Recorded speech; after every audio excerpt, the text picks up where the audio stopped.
Choosing the right external storage device to store your music can be really confusing. Like, what type of drive should you buy?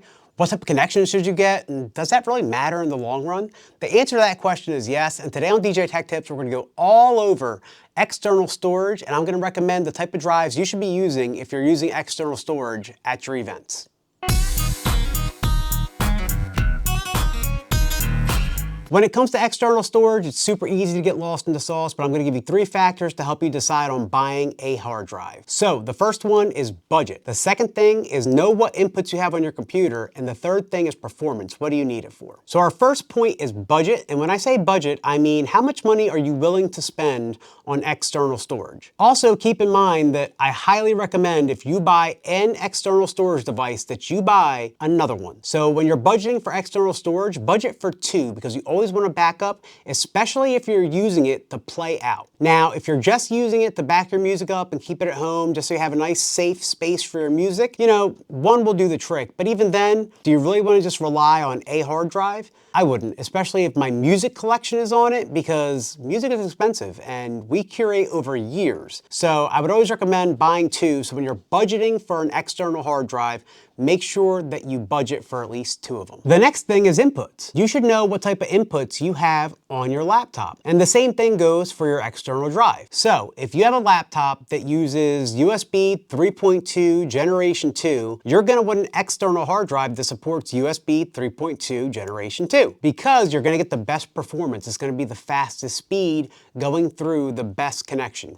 And if you don't know anything about USBs and are totally confused about what I'm saying, watch this video right here, where I go over USB in depth. People who use Mac, like me, have it a little bit easier. Macs come with Thunderbolt ports. And really all you need to know is what number Thunderbolt port you have on your MacBook. If you have a 2020 or newer, that's Thunderbolt 4. Thunderbolt storage is expensive. If you're a Mac user using Thunderbolt, you need to know what type of Thunderbolt you have and get a drive that matches that. The caveat with Thunderbolt is you need a special Thunderbolt cable. So if you're a Mac user with a Thunderbolt 3 port and you find a Thunderbolt 3 hard drive, you're gonna need a Thunderbolt 3 cable in order to get the full speeds out of that hard drive. Speaking of getting the best speeds out of your external storage device, we're gonna talk about rotating hard drives, traditional rotating hard drives. Now, these are old faithful, okay? I'm sure some of you out there are using traditional rotating drives from 5-6 years ago. They work just fine. They're gonna keep continuing to work as long as you take care of them and you don't drop them. However, you're limited in the speeds that you can get from a traditional rotating drive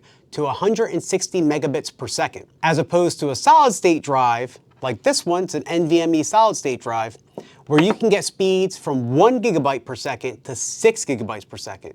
You pair that with a Thunderbolt or a USB 3.2 port and woof, you're off to the races, guys. But that doesn't mean that you should avoid these hard drives like the plague because they have their use too, and we'll get into that in just a little bit.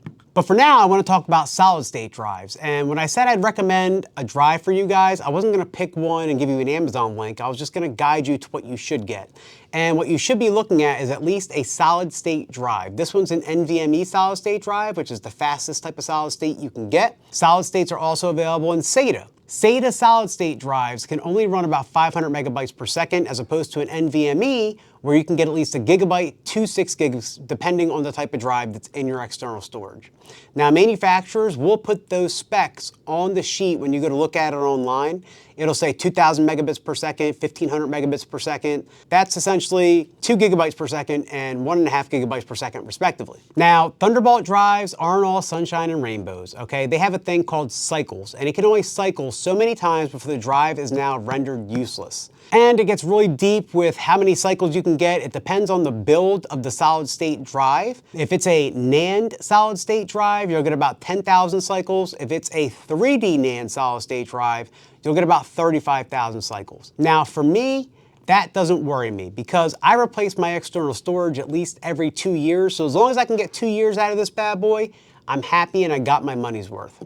So if you have something like an NVMe SSD connected to a Thunderbolt 4 port, you're gonna get ridiculous speeds. And that's gonna help you do things like analyze music faster, analyze stems on load faster. Pretty much anything that has to do with your song library is gonna happen faster. And the best part about it is when you go to duplicate your library, so I actually have 5 of these hard drives, it only takes about 30 minutes for close to 2 terabytes of storage to transfer over to another one that's just like this through a Thunderbolt port. So these are the fastest, they're the best, and you should 100% be looking at them. Even with the caveat of the life cycles, they're still the better option for performance. If you're gonna attach this thing to your laptop and DJ from it, I 100% recommend getting a solid state, specifically NVMe solid state external storage device. Moving on to traditional rotating hard drives. Now, this is old technology, let's be real, and it's slow. 160 megabits per second, which really sucks for people that spend money on a lacy like this with Thunderbolt and USB 3 on it,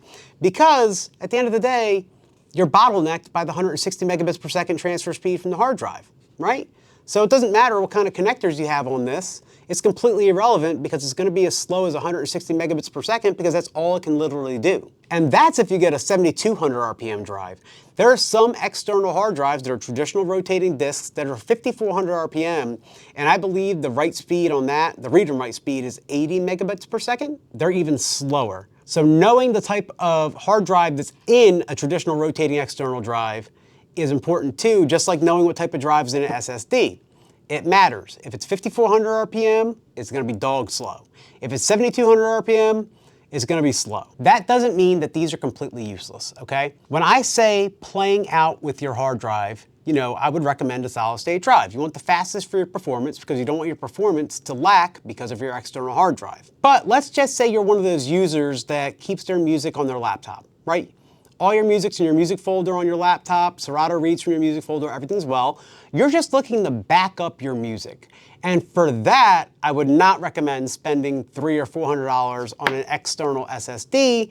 I would recommend getting yourself a nice external traditional rotating disk at 7200 RPM. The reason why I say that is if you're not looking for the performance, these aren't bad. And they have longevity, as opposed to SSDs that eventually are going to fail and die. Traditional rotating disks have a really good reputation for keeping up, as long as you take care of them. You don't want to drop them, you don't want to beat them up, because there are mechanical parts inside that move. It is a literal physical spinning disc that's going round and round with a little arm that's writing to it. They're a little more fragile, but they last for a very long time if you treat them right, as opposed to a solid state drive that eventually one day is going to die because that's just what they do.